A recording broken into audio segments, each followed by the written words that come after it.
چوتھا مسئلہ ہے جو ذرا سا جدید کانٹیکسٹ میں زیادہ شدت کے ساتھ موجود ہے، وہ ہے علم اور فہم کے ایک ہونے کا تصور. یعنی امپیریکل جو ایپسٹیمالوجی ہے نا، اس میں جیسے یہ ہے کہ وہ علم وہی ہے جو میں سمجھتا ہوں، یعنی مفہومات معلومات ہیں. تو یہ بات غلط نہیں ہے لیکن نامکمل ہے. تو ان کو عام طور پہ ایک ہی اب سمجھا جاتا ہے، اور علم کے بنیادی جز یعنی عنصر لازم یعنی ادراک کے حوالے سے تو ظاہر ہے یہ بات بڑی حد تک درست ہے کہ ادراک اس وقت تک میں کلیم نہیں کر سکتا جب وہ مفہوم نہ بنے. ٹھیک ہے نا؟ تو ادراک کی حد تک یہ بات درست ہے، لیکن کچھ پہلو ایسے ہیں جن سے ظاہر ہوتا ہے کہ علم اور فہم میں کل اور جز کی نسبت ہے. کل اور جز ایک نہیں ہوتے، نہیں، کل ہی کا جز اس کے ساتھ آئیڈینٹیکل نہیں ہو سکتا. واضح ہے نا؟ ٹھیک ہے نا؟ تو اب یہ جو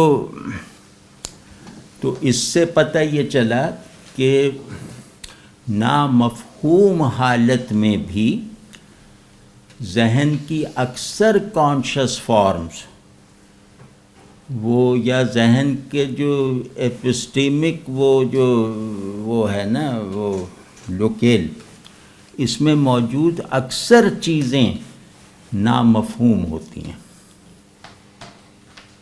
اکثر چیزیں تو اور وہ جو نامفہوم ادراکات ہیں وہی اصل میں علم کی نرسری ہیں، ان معنوں میں کہ وہ ذہن کو حقیقت کے آئیڈیا سے مانوس رکھتے ہیں، اور ذہن کی صورت میں جو علمی سرگرمیاں ہیں ان علمی سرگرمیوں کو حقیقت کے تصور کے تابع رکھتے ہیں.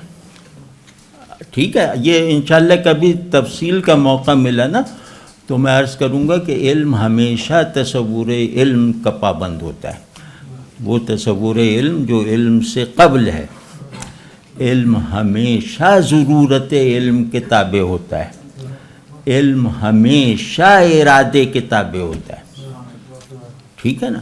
تو یہ سب دھوکہ ہے کہ منطق غیر منطقی اور منطق کسے کہتے ہیں کہ میں صحت کے اصول اپنے مفاد میں اپنے سہولت کے لیے وضع کر رہا ہوں، تو اس میں اس پہ پرکھ کے دیکھوں گا کہ میرے تصور علم کے مطابق یہ دعویٰ صحیح ہے یا نہیں.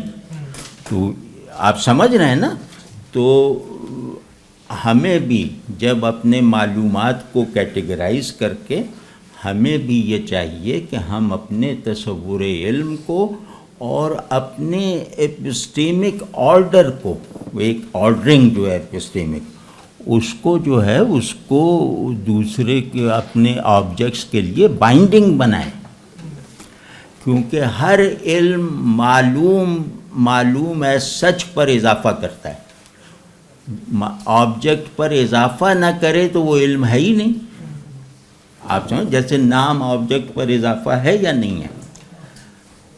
آبجیکٹ کو دوسرے آبجیکٹس کے ساتھ مربوط کرنا اور ان کی اس تنظیم کو نتیجہ خیز بنانا، یہ ان آبجیکٹس پر اضافہ ہے یا نہیں ہے. تو وہ خیر، تو مطلب ہمیں بہت سنجیدگی سے غور کرنا چاہیے کہ ہمارا تصور علم کیا ہے، یعنی ہمارا تصور وجود کیا ہے.